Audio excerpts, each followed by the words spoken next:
បងប្អូននេះនៅកំពង់ផែនៅកាលីហ្វ័រញ៉ាហើយកំពង់ផែនេះគេមានកប៉ាល់គេចតចេញចូលដូចធំច្រើនបងប្អូនហើយមានកប៉ាល់ទូចធំដែរកប៉ាល់គេធំដែរសម្រាប់យើងជិះដើរលេងយើងទិញសំបុត្រទៅហើយយើងជិះដើរលេងមួយជុំពី2ម៉ោងត្រឡប់មកវិញអញ្ចឹងហើយនេះនៅខាងមុខវាបងប្អូននៅខាងក្នុងហ្នឹងគឺមានហាងលក់ត្រីសមុទ្រហើយមានកន្លែងញូសៀមគេសារមន្ទីរគេនៅក្នុងហ្នឹងបាទនេះគេកប៉ាល់វាចូលមកនេះបងប្អូនឃើញគេដឹកកុងតឺន័រដឹកអីវ៉ាន់អីធំកប៉ាល់គេធំតាបាទនេះចូលមកផែបាទវ៉ាន់គេដឹកឡើងពេញបាទហើយនៅហ្នឹង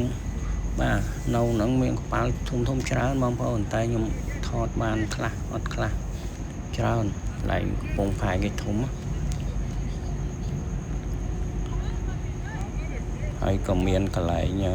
ទូកនេះបងប្អូនហ្នឹងចេញទៅហ្នឹងគេដឹកមនុស្សដើរលេងបងប្អូនយើងទិញសមុទ្រនៅកន្លែងហ្នឹងហើយឡើងជិះទៅគេចេញទៅក្នុងសមុទ្រហ្នឹង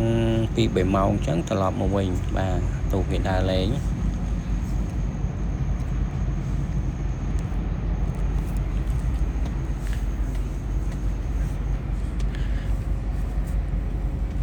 ឡើងគេ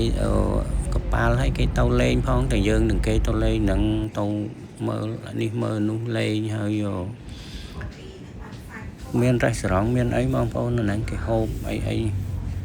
ទៅហូបទៅអង្គុយហូបលេងនៅហ្នឹងទៅឈរយកខ្យល់អាកាសខ្លះគេទៅអង្គុយលេងអង្គុយអីនៅហ្នឹង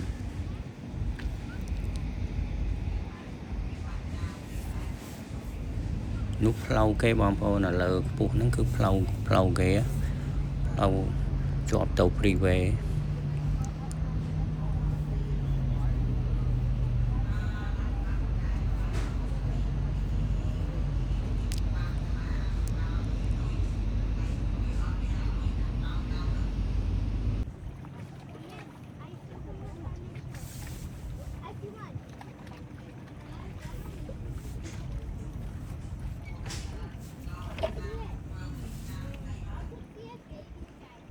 បាទសេតកប៉ាល់ map ស្ទូចអីវ៉ាន់ស្ទូចអីបងប្អូននេះ map ស្ទូចអីវ៉ាន់ចេញមកពីកប៉ាល់ធំ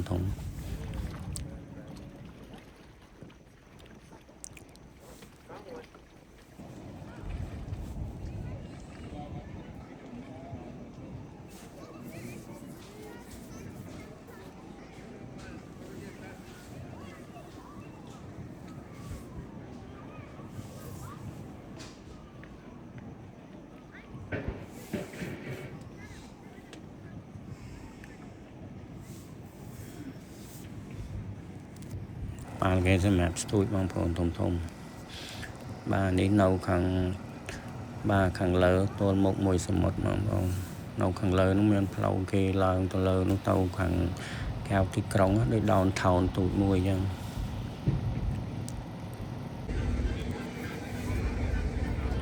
កន្លែងនេះគេរ៉េស្តូរ៉ង់គេបងប្អូនគេចូលទិញអីក្នុងហ្នឹងអញ្ចឹងហើយគេមកអង្គុយហូបនៅកន្លែងហ្នឹងគេធ្វើឲ្យយើងមកអង្គុយហូបបាទធំកន្លែងគេធំបងប្អូនខ្លះក៏គេដើរនៅជួរតាមមាត់ទន្លេហ្នឹងមាត់សមុទ្រហ្នឹងបងប្អូន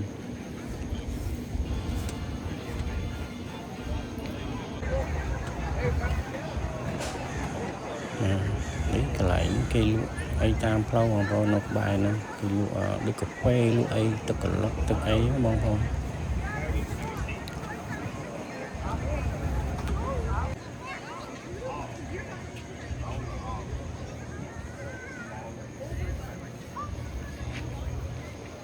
មានគេទៅលេងច្រើនបងប្អូនបានច្រើនថ្ងៃចុងសប្តាហ៍ថ្ងៃសៅរ៍ថ្ងៃអាទិត្យអីមនុស្សទៅលេងច្រើន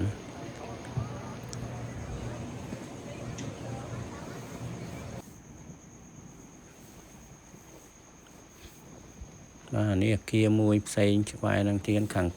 នេះជាប់កន្លែងនេះកន្លែងខាងឡានទឹកភ្លើងគេជាប់ជាមួយអាគារហ្នឹង